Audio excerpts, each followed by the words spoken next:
Hello everyone, and welcome back to the AOP podcast channel. I'm just going to keep this short and sweet, but there's some updates on the DSP bankruptcy saga. So if you haven't watched the last video, you can watch if you want to. You don't have to. But basically, what has happened since then? Well, in the last 24 hours. Well, DSP has lost the Connecticut condo. Now, if you aren't aware with DSP, the Connecticut condo is pretty much like his former prize that he once held. It was a sign of his masculinity, of him leaving home and becoming a true adult, and he's lost it. That was such a weird way to explain it, but anyways, so this is what's happened. Midfirst Bank have won. They've won the battle because Pig Roach did not even show up. They've won the order to terminate the automatic stay.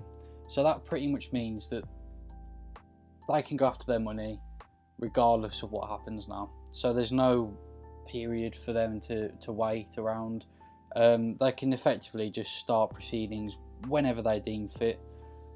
Now this does raise a few questions. The first question, which a lot of people thought of, was, so does this mean that the April 10th meeting that he was going to have with Midfirst, is that still going ahead, or has it been called off? Because the April 10th meeting, it was a meeting where he would turn up and they'd effectively take it off him, or they'd start proceedings to take the condo off him, but they've already taken it off him. So I guess we're just going to have to wait, or until some documentation comes out about it. So that's just the first thing. And the second thing as well that I wanted to bring up, I'm going to try and keep this a short video, but there's a little theory that I forgot to bring up in the last video, and I might try and put this into another video, but I might as well say it now. So I wanted to talk about the theory of why or how DSP filed for bankruptcy and when/why.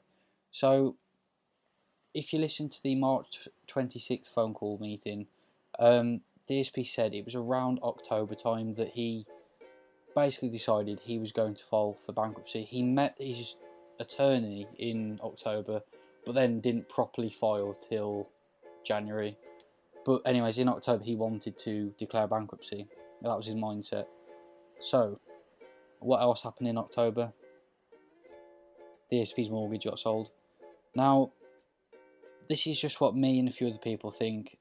This is just a theory, basically just from facts, or it could be wrong because we could be misinterpreting it, but a lot of people do believe that DSP, the reason he filed for bankruptcy was because when he saw his mortgage get sold on to Midfirst Bank, he thought, I am in a load of trouble here, and he just believed in his head that filing for bankruptcy would wipe the slate clean and he'd be safe. But he can't, because the type of bankruptcy he's filed for will not protect him. I mean, no form of bankruptcy will protect him from this now. If he filed for Chapter 13 or Chapter 7 or any others really, Midfirst can still get their money because they've been granted the stay of leave, the termination of the stay of leave, so they can get their money regardless. And bear in mind as well, once everything's sold, because DSP is going to have his possessions taken off him, and if he's hiding them, they're technically not his possessions anymore. They're the court / I think trustees' possessions.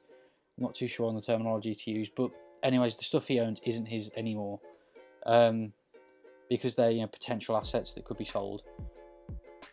So once all these things get sold, DSP will still owe $50,000 on his condo, and that's just if they're going after the money for the condo. So if they try and lump in the fees of like the maintenance fees to keep the condo, if they try and lump in if any work needs to be done, so if it needs to be renovated, which we all know it probably does, that's going to be lumped in. So more than likely he's going to owe a fair amount of money, even if he thinks he can get out of this even if he thinks his bankruptcy will protect him. So a lot of people are saying this is the end for DSP, and personally I do think it is, because, well, he's never been in a situation this bad before. All the tax situations he's claimed that he's been in have been fake. All the money issues that he's been put on do not equal to this.